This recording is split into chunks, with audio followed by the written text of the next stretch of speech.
Sears, Roebuck and Company case study. The problem. Sears, Roebuck and Company is one of the foremost leading department store chains and the third largest retailer in the United States. In the 1980s, the company faced a major crisis on account of customers' buying trends shifting to specialty stores and discount mass merchandisers. This trend resulted in the company losing a significant portion of the market share it enjoyed. In response, the company concluded that a major restructuring of business processes was required. It took various measures such as introducing its own specialty store and streamlining its mall-based processes. Such measures also entailed an overhaul of its information technology infrastructure as well. Sears owned 18 data centers spread across 10 geographical expanses with dedicated sections for the marketing, accounts, and various other departments. The original problem surfaced when the restructuring initiative resulted in just 7 geographical sections.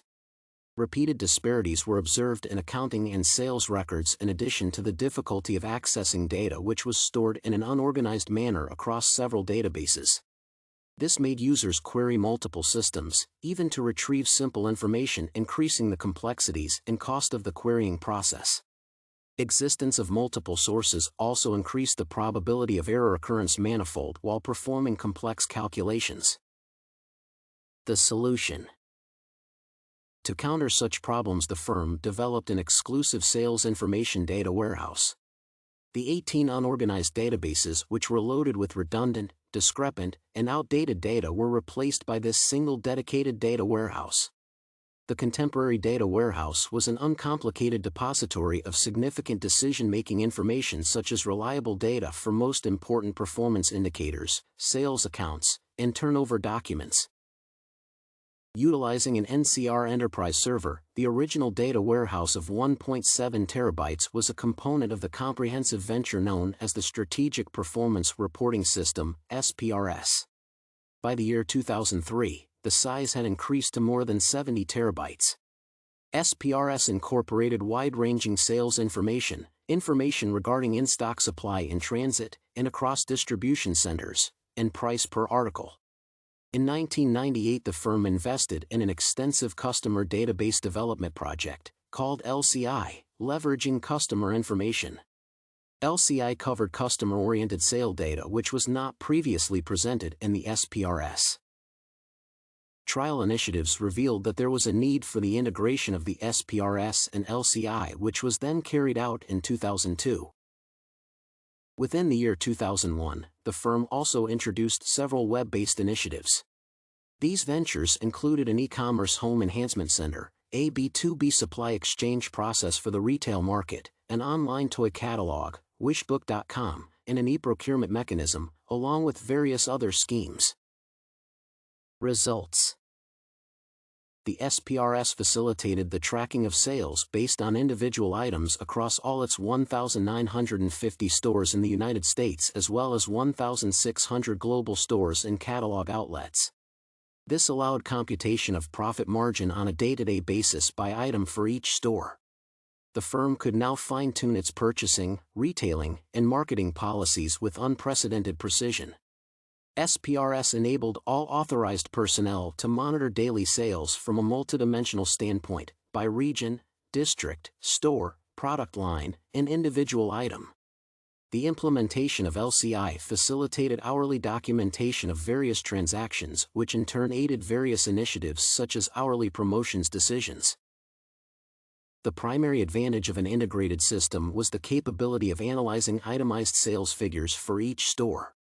This enabled the firm to initiate a specific local market focus. Consequently, performance indicators such as sales curves and market share were enhanced. Online monitoring of sales figures via LCI facilitated superior marketing plans and designing web advertising initiatives. Response time to queries decreased significantly for standard requests due to less complex and cost-efficient structures. On the whole, the strategic consequence of the SPRS LCI integrated data warehouse was that it manifested itself as a tool for streamlining the decision-making process, and the firm's retailing proceeds grew in excess of 20% annually from the time when SPRS was implemented. Lessons learned. the fact that successful adoption and implementation of proper information technology tools can initiate a turnaround for a company facing problems in its business process is clearly evident from the case analysis. In this case, Sears relied heavily on its SPRS and LCI-enabled system to force a turnaround in their business standing. It also indicates that disorganized data mechanisms can cause hindrances in various key business processes such as strategic decision-making and also drive the costs up. Thus, when the 18 unorganized databases which were loaded with redundant, discrepant, and outdated data were replaced by a single dedicated data warehouse, it improved the sales monitoring procedures and in turn, had a profound impact on the decision-making processes. Also, costs could be kept in control as the implementation of a coordinated system resulted in fewer complexities and response time. The usage of a comprehensive data source eliminated the problem of accessing multiple systems, thus reducing the difficulties of query structuring and decreasing the probability of error occurrences. In the year 2001, the firm had decided to reinstate its standard 10% discount promotion by presenting high discount rates in the early shopping hours. This promotional initiative was based on SPRS. However, the endeavor did not produce the desired results and the setback was offset only by bringing LCI into the application. This reveals that not only is an organized data source required, but integration and optimization of sources is also essential for proper application structures.